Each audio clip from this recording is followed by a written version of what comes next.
समृद्धि महामार्ग पर हादसों का सिलसिला लगातार जारी है। शुक्रवार सुबह 6 बजे के दौरान अमरावती जिले के धामनगांव रेलवे तहसील में एक ट्रक भयानक हादसे का शिकार हो गया है। समृद्धि महामार्ग पर 15 फीट की ऊंचाई से ट्रक सीधे जमीन पर गिर गया है। इस हादसे में चालक की मौके पर ही मौत हो गई, जबकि क्लीनर गंभीर रूप से घायल हुआ है। समृद्धि महामार्ग पर आए दिन हादसे हो रहे हैं। कभी तेज रफ्तार वाहन पलट जा रहा है तो कभी वाहन अनियंत्रित होकर सड़क से ही उतर जा रहे हैं। उद्घाटन के बाद इस मार्ग पर हादसे में कईयों की जान भी जा चुकी है।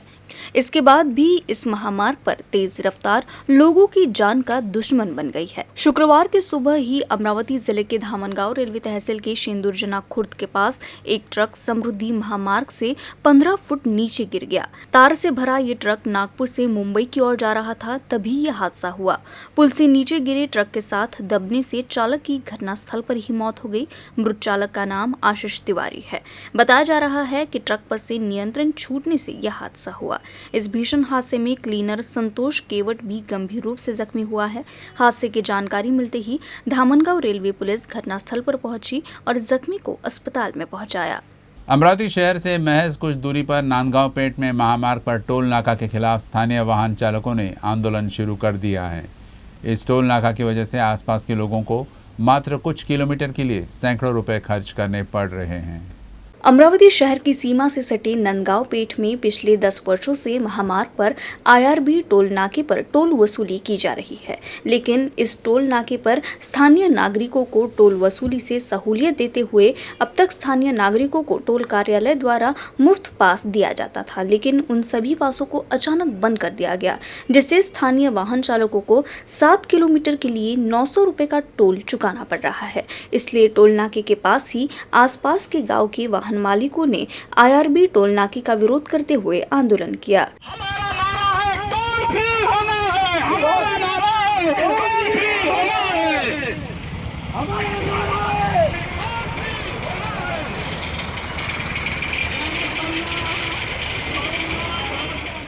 15 वर्षापासून टोल नाका चालू आहे। आजपर्यंत कुठल्याही आमच्या कमर्शियल व्हेकल आणि घरगुती व्हेकलला आजपर्यंत कुठलाही टोल प्रशासनाने घेतला नाही। आणि नांदगाव पेठ आणि बोरगाव धर्माडे आणि आजूबाजूचे जे गाव, अमरावतीपासून हे गाव फक्त 7 किलोमीटर अंतरावर आहे। आणि जर बोरगाव धर्माडेच्या जर एखाद्या मनुष्याला जर नांदगाव पेठला पोलीस स्टेशनमध्ये जरी जायचं असेल तरी त्याला टोल भरून जायचं आहे। मला तुम्ही सांगा की जर समजा जर आम्ही जर बोरगाव धर्माडेहून जर आम्हाला इथं यायचं आहे आणि 200 रुपये टोल नाकापर्यंत पोलीस स्टेशनला जायचं, तर सर्वसामान्य माणूस आणि गरीब व्यक्ती हा टोल नाका कसा बनणार आहे? आतापर्यंत आमच्या सर्व व्हेकलला टोल नाक्यावरून जाताना सर्व व्हेकल फ्री होत्या आणि आमची हेच मागणी आहे की ज्या पद्धतीनं टोल नाका आम्हाला याच्यापूर्वी फ्री व्हेकल जाण्यास तयार होता, आतासुद्धा त्यांनी आम्हाला इथून पुढं सुद्धा फ्रीज आणि टोलमुक्त आमच्या व्हेकल असायला पाहिजे। या आंदोलनामध्ये गावाच्या नांदगाव पेठ आणि नांदगाव परिसरातील जे गाव आहे, बोरगाव धर्माडे झालं, त्याच्यानं जळका, खानापूर, या परिसरातले कमीत कमी 100 व्हेकल धारक इथं सोबत आमच्या आंदोलनात जुळलेले आहे। टोल नाका स्थापन होऊन आज कमीत कमी 15-16 वर्ष झाले। 15-16 वर्षापासून आजपर्यंत कोणत्याही कमर्शियल नॉन कमर्शियल व्हेकलला टोल प्रशासनानं कधी आम्हाला चार्ज घेतलेला नाही आमच्याकडून। परंतु आज इथं कंपनीनं 1 तारखेपासून काही गावातले गावगुंड आणि बाउन्सर हे तिथे आणून बळजबरीने आमच्यापासून टोल वसूल करण्याचा प्रयत्न करून राहिले। जंगल और पहाड़ी क्षेत्र से घिरे अमरावती जिले के मेलघाट में अंग्रेज़ों के ज़माने में कई छोटे बड़े पुल है, लेकिन वर्तमान में ये पुल बेहद जर्जर स्थिति में है, जिससे ये पुल सुरक्षा की दृष्टि से बेहद खतरनाक हो गए हैं। मेलघाट में अनेक पुल ब्रिटिश कालीन हैं। पहाड़ी और जंगल के रास्ते में बने इन छोटे पुल की ऊंचाई काफ़ी कम है, जिससे हर साल बरसात के मौसम में इन पुलों पर पानी भर जाता है और रास्ते बंद हो जाते हैं। लेकिन इसके बावजूद प्रशासन इस समस्या की ओर कोई भी ध्यान नहीं दे रही। इतना ही नहीं बल्कि काफ़ी पुराने हो चुके ये पुल प्रशासन की अनदेखी की वजह से काफ़ी जर्जर भी हो चुके हैं। पुल पर पानी भरने और समय पर मरम्मत नहीं होने से अब तो ये स्थिति है कि लोग अपनी जान जोखिम में डालकर इस पुल से आते जाते हैं। इन पुलों पर कई हादसे भी हो चुके हैं, लेकिन इसके बाद भी प्रशासन इस समस्या की अनदेखी कर रहा है। झाले आहे, मात्र तरी देखील सुरक्षेच्या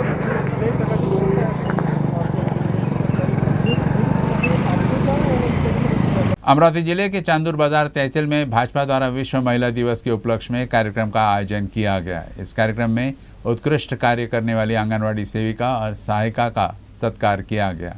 साथ ही भारत गौरव पुरस्कार प्राप्त लावनी सम्राट स्वप्निल विधाते का लावनी भी प्रस्तुत किया गया। विश्व महिला दिवस पर भाजपा द्वारा वंदनीय तुकडोजी महाराज नगर परिषद स्कूल के प्रांगण में आयोजित इस कार्यक्रम में आंगनवाड़ी सेविका और सहायिकाओं को उनके उत्कृष्ट कार्य के लिए उनका सत्कार किया गया। इस दौरान लावनी सम्राट और कलाकार स्वप्निल विधाते और उनकी टीम द्वारा लावनी भी प्रस्तुत की गई। इस कार्यक्रम में बड़ी संख्या में शहर के नागरिक शामिल हुए।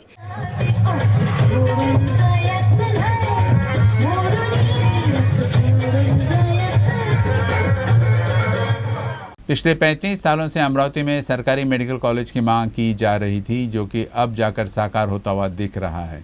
दरअसल राज्य के वित्त मंत्री और उप मुख्यमंत्री देवेंद्र फडणवीस ने इस साल के बजट में अमरावती के लिए सरकारी मेडिकल कॉलेज की घोषणा की है, जिसके बाद भाजपा शहर अध्यक्ष किरण पातुरकर के नेतृत्व में भाजपा कार्यालय पर जल्लोष किया गया। अमरावती मेडिकल कॉलेज कृति समिति और किरण पातुरकर अमरावती में मेडिकल कॉलेज खुले, इसके लिए पिछले 6 साल से प्रयास कर रहे थे। बजट में इस योजना के बाद भाजपा कार्यकर्ताओं ने जल्लोष किया।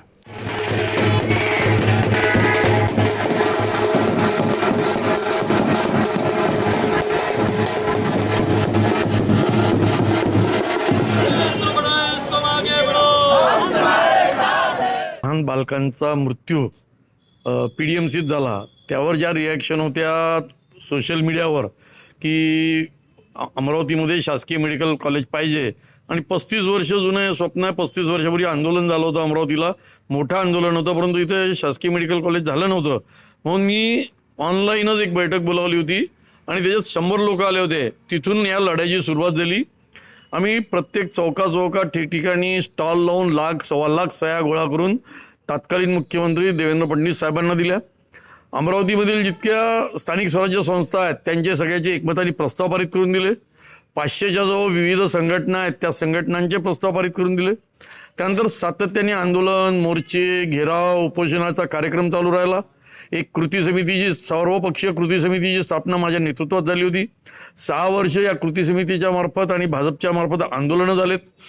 आपला शब्द फडणवीस साहेबांनी पाळला आणि या दुसऱ्या टर्ममध्ये त्यांनी अमरावतीला शासकीय मेडिकल कॉलेज घोषित केलेलं आहे। मी शिंदे फडणवीस सरकारचं धन्यवाद देतो, फडणवीस साहेबांना धन्यवाद देतो आणि अशी अपेक्षा ठेवतो की हे शासकीय मेडिकल कॉलेज अमरावतीचं ताबडतोब पहिल्याच वर्षी म्हणजे पुढच्याच याच शैक्षणिक क्षेत्रात चालू होईल।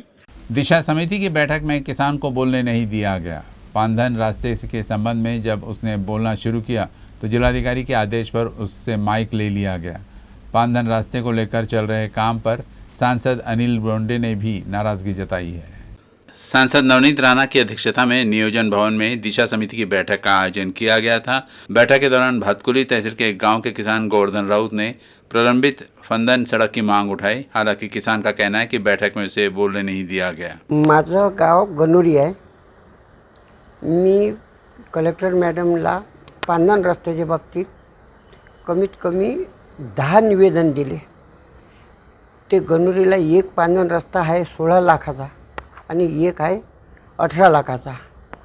तर ते पानधन रस्ते 2016-17 मध्ये 18 पर्यंत पानधन रस्ते झालेच नाही। तर त्याचे संपूर्ण बिल निघाले। कलेक्टर मॅडमनी चौकशी केली नाही। मग मला आज समजलं का इथे समावेश समितीची मीटिंग आहे। त्या मीटिंगमध्ये मी आलो। जेव्हा मी उभं राहिलो तर मला बोलू दिल्या गेलं नाही। माझ्या पाचा माईक हिसकावण्यात आला आणि माझ्या समस्या मला मांडण्यात अपयश आलं। आता माझी हेच मागणी आहे का त्या पानधन रस्त्याची चौकशी झाली पाहिजे आणि हा जो ग्राम सडक योजना आहे याच्यात खूप मोठ्या प्रमाणात भ्रष्टाचार झालेला आहे। तर या रोडची चौकशी झाली पाहिजे अशी माझी मागणी। अमरावती जिले के फानदन रास्ते के काम पर सांसद अनिल बोंडे ने नाराजगी जताई है। आज दिशाची बैठक होती। लोकसभेच्या खासदार नवनीतजी राणा यांच्या अध्यक्षतेखाली ती बैठक झाली। जिल्हाधिकारी अमरावती यांनी मागच्या वर्षीपासून 800-900 कामाला मंजुरात दिली, प्रशासकीय मान्यता दिली, पण आतापर्यंत फक्त 5च कामं सुरू आहे। म्हणजे हे अतिशय मोठं फेल्युअर अमरावती जिल्ह्याचं आहे की 900 कामाला मान्यता दिली महाविकास आघाडी सरकारच्या काळामध्ये मातोश्री पांधन रस्ते योजना म्हणून, आणि 5ही कामं त्याचे धड सुरू नाही आहे. ते वाटलंच तर त्या महाविकास आघाडी सरकारच्या मागच्या पालकमंत्र्यांनी तिथल्या आमदारांनी त्याचे मोठे गाजावाजा करून उद्घाटन केले. शेतकऱ्यांना वाटत होतं की मातोश्री पांधन रस्ते योजनेमध्ये खूप आपला रस्ता होईल, पण काहीच नाही, सगळं पोकळं निघालं. आणि ते आज उघडकीस आलं की मातोश्री पांधन रस्ते योजना शेतकऱ्यांच्या दृष्टीनं काहीही कामाची नाही, त्याचे कामं सुरू होत नाही. आणि त्यामुळं मी उपमुख्यमंत्री महोदयांनाही विनंती केलेली आहे आणि त्यांनी बजेटमध्येही म्हटलं आहे की त्यामध्ये सुधारणा निश्चितपणे केल्या जाईल. शेतकऱ्यांना हक्काचा पांधन रस्ता असला पाहिजे. मातोश्री योजना वगैरे त्या कामाची नाही. 900 रस्त्याला प्रशासकीय मान्यता देऊन एकही काम पूर्ण झालं नाही, सुरुवात झाली नाही, हे दुर्दैव आहे. अकोला जिले के मूर्तिजापुर शहर के शाकंभरी चौक पर सरेआम 2 गुट आपस में भिड़ गए. सरेआम हुए इस मारपीट में कुछ युवक जख्मी भी हुए हैं. वैसे ये मारपीट क्यों हुई ये अभी तक स्पष्ट नहीं हो पाया है. पुलिस ने मामला दर्ज कर जांच पड़ताल शुरू कर दी है. वैसे कुछ दिन पहले भी मूर्तिजापुर में ऐसे ही हाथापाई हुई थी. दिन दहाड़े कुछ लोगों के बीच तूफानी फ्रीस्टाइल का ये वीडियो सोशल मीडिया पर खूब वायरल हो रहा है.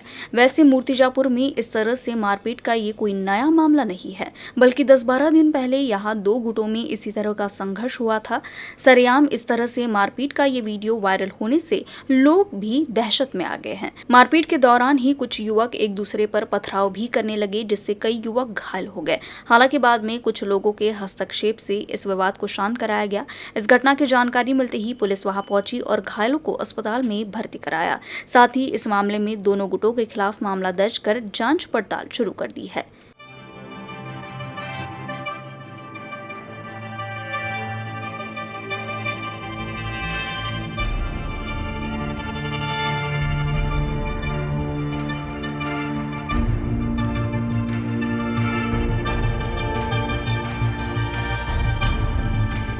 जिला अतिरिक्त सत्र न्यायाधीश गोगरकर की अदालत ने नाबालिग के साथ दुराचार के आरोपी को पुख्ता सबूतों के आधार पर दोषी करार देते हुए 5 साल के कठोर कारावास और जुर्माने की सजा सुनाई है.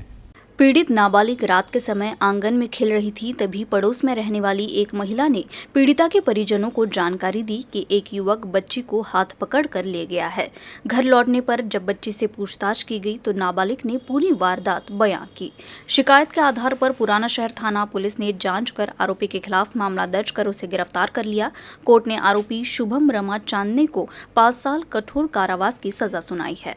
22 जनवरी 2023 को मूर्तिजापुर में लकड़गंज से देवरन रोड तक खुले नाले के निर्माण के दौरान ठेकेदार की लापरवाही से नाले की जर्जर दीवार गिरने से 3 मजदूरों की मौत हो गई थी.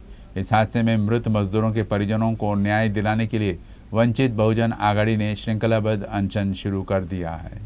अनशनकर्ताओं का आरोप है कि 3 मजदूरों की मौत मुख्याधिकारी और निर्माण विभाग के इंजीनियर के साथ साथ संबंधित ठेकेदार द्वारा मजदूरों को सुरक्षा उपकरण उपलब्ध नहीं कराने की लापरवाही के कारण हुई है. मूर्तिजापुर नगर परिषद के मुख्य अधिकारी व निर्माण विभाग के मुख्य अभियंता के खिलाफ कोई मामला दर्ज नहीं किया गया है. उनके खिलाफ मामले दर्ज किए जाने चाहिए. भविष्य में ऐसी घटनाएं न हो, इसका ध्यान रखने की मांग को लेकर नगर परिषद के समक्ष अनशन शुरू कर दिया गया है. वंचित के मूर्तिजापुर शहर अध्यक्ष तस्वर खान, तस्लीम खान, प्रशांत रामदास गढ़वाले, प्रशांत नंदू सोलंकी श्रृंखलाबद्ध भूख हड़ताल कर रहे हैं. कल्याणकारी मजदूर एसोसिएशन और रोटरी क्लब ईस्ट अकोला के संयुक्त तत्वावधान में अंतर्राष्ट्रीय महिला दिवस के अवसर पर जिला परिषद कर्मचारी भवन में निर्माण श्रमिकों के बेटे बेटियों का सामूहिक विवाह समारोह आयोजित किया गया. कोरोना काल में कम खर्च में शादी समारोह संपन्न हुए, लेकिन फिर से लोग शादियों पर जमकर पैसा खर्च कर रहे हैं. सहायक कामगार आयुक्त राजू गुल्हाने ने इस अवसर पर अपील की कि शादियों पर फिजूल पैसा खर्च करने के बजाय बच्चों की पढ़ाई पर खर्च किया जाना चाहिए.